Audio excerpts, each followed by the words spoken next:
What I've learned about my take on drug policy is to a great extent by European law enforcement people who care about drug abuse. This is not pro-pot.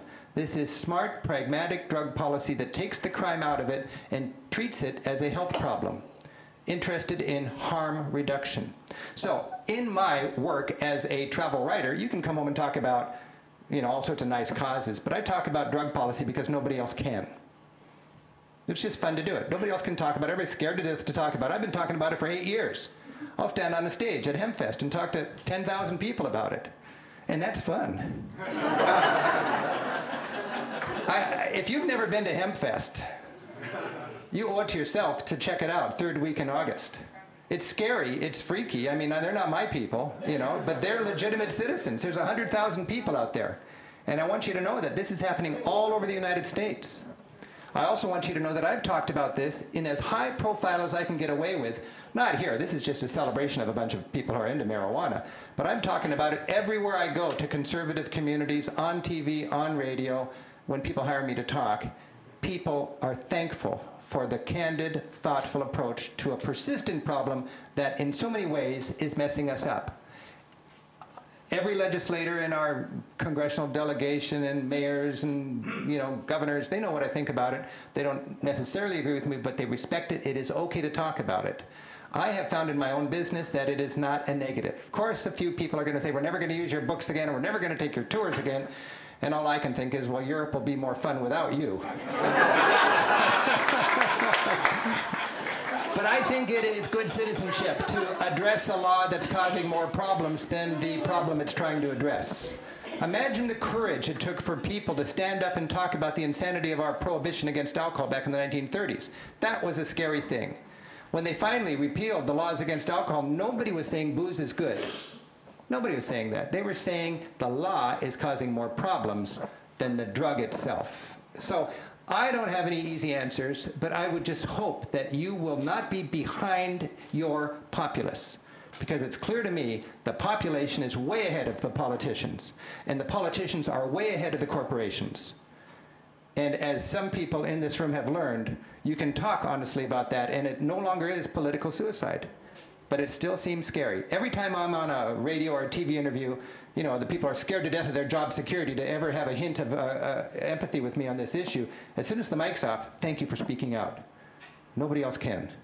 This is weird that we can't talk about it. We're not advocating drug use. We're advocating a change in a bad law. So elevating it to a different crowd, I've worked with the ACLU to make a TV show called Marijuana Time for Discussion. We could not buy time before midnight on the local TV stations because they won't let us talk about this in public. But we have had 500,000 people watch it on the internet, and we've taken our show on the road to the Bing Crosby Theater in Spokane and over to Kirkland, and we're going to have 700 people at the Edmonds Arts Center. I can hardly wait for that on November 16th. I've been with Roger on some of these, and it is really fun to get judges and politicians and doctors and teachers and people who care, that recognize that we embrace too many lies in our society, and all the unreasonable fear and so on. We've got to bring this out and talk about it. We've had an interesting time with the media, and I'll tell you, there is movement on this issue. It might seem like a radical thing to you, but there's 13 states already, a third of the population of our country, that is ahead of us, ahead of Washington State on this issue. Marijuana is decriminalized. Now, the difference has been that a state can decriminalize it, and until now, the federal government has come in and trumped states' rights. Seattle, I believe, made I-75 just in the pragmatic realization that we can do all we want on laws, but the federal government will trump it. So the only thing we can do, in light of the fact that the feds will trump state laws in this area, is simply to say, okay, we accept the law, but we make it the last thing in our priorities to enforce. It's kind of a stupid way to do it, but that's what happens when you ignore states' rights. Obama and his guys have talked in a huge turnabout lately on this. They're not embracing it by any means, but they are saying that they will respect state rights. And they are saying that there's reason to talk about this, and that medical marijuana can be a legitimate thing. You can imagine it's really dicey to get into this, but things are changing. I was just talking with Assemblyman Tom Amiato down in California. Charismatic guy. Exciting things are happening in California that way. And the odd thing is people are seeing, it's called the gold rush in California right now. There's so much money to be made in it. I mean, it's ironic. I think for me it's just a civil liberties issue. And for a lot of people it's a medical issue. But for me it's civil liberties. But down there it's a fiscal issue also. And they're finding they can smell the money already. So it's quite an interesting thing that's happening. So you know what we're talking about today, and you know these bills. I think there's two bills up for consideration, making adult possession of a personal amount subject to a penalty instead of a crime, and. I think the important thing to remember is that there's a fiscal element to it, there's a respect for law enforcement, there's a credibility for teachers, parents, and law enforcement who want to teach their kids about the dangers of drugs, and I think there really is a medical use for it. So this is all new stuff that we can talk about. I want to just wrap up quickly reminding you that Europe has had a more pragmatic approach to harm reduction when it comes to drugs. For 8 years, if you used the word harm reduction in our government, the proposal was tossed out without even being read because that was not a term you could use. Now, according to Kerlikowske, harm reduction will be considered as a value in drug policy. But Europeans have found that the sky doesn't fall when they look at drug abuse this way. It's a health problem rather than a criminal problem. The cool thing about Europe is they are really celebrating what communities can do together. You go to the most highly taxed part of Europe, and you find on the main squares, not churches, but city halls. This is Copenhagen, or that was Stockholm, and this is Oslo. And they feel like churches when you go in there. Instead of a pulpit, they've got a lectern.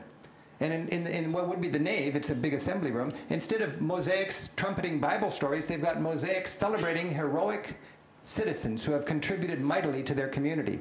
It's a beautiful, inspirational thing to see people working together in Europe. I talked to my friend in Switzerland, Ollie, a school teacher, who's a good sounding board for me, and I say, how can you Swiss people so docilely pay such high taxes? And without missing a beat, he just says, well, what's it worth to live in a society where there's no hunger, no homelessness, and where everybody has access to quality health care and education? You know, he's not a radical. He's just got a higher standard of decency for a civilized community. There's a lot of money in Switzerland. There's a lot of money in the United States. The mantra is going to be there's not enough money. When it comes to people's needs, there is enough money. And if anybody is going to find it appropriate to stand up and say, you lie, it's when somebody says there's not enough money for people's needs. There is enough money. There's just different priorities. You know, that's something we have to be honest about. My Swiss friends know that. My Norwegian friends know that. And I'll tell you, in my travels, I've learned there's a big gap between rich and poor, and it's growing in our country and between the rich world and the poor world. You can be blind to it, but it's there. It's not comfortable to embrace it. Thomas Jefferson said, travel makes the person wiser, if less happy. We need to think about these issues. And I'll tell you one thing I've learned, even if you're motivated only by greed, if you know what's good for you, you don't want to be filthy rich in a desperately poor world. It's not a pretty picture. One great thing about going to the developing world is you can look back at the United States and see our problems in high contrast. And you see what it's like to live behind designer fortifications. When I'm in El Salvador going around, I'm dozing off on the tour bus. Every time I go over speed bumps, I know I'm going in front of a rich man's house.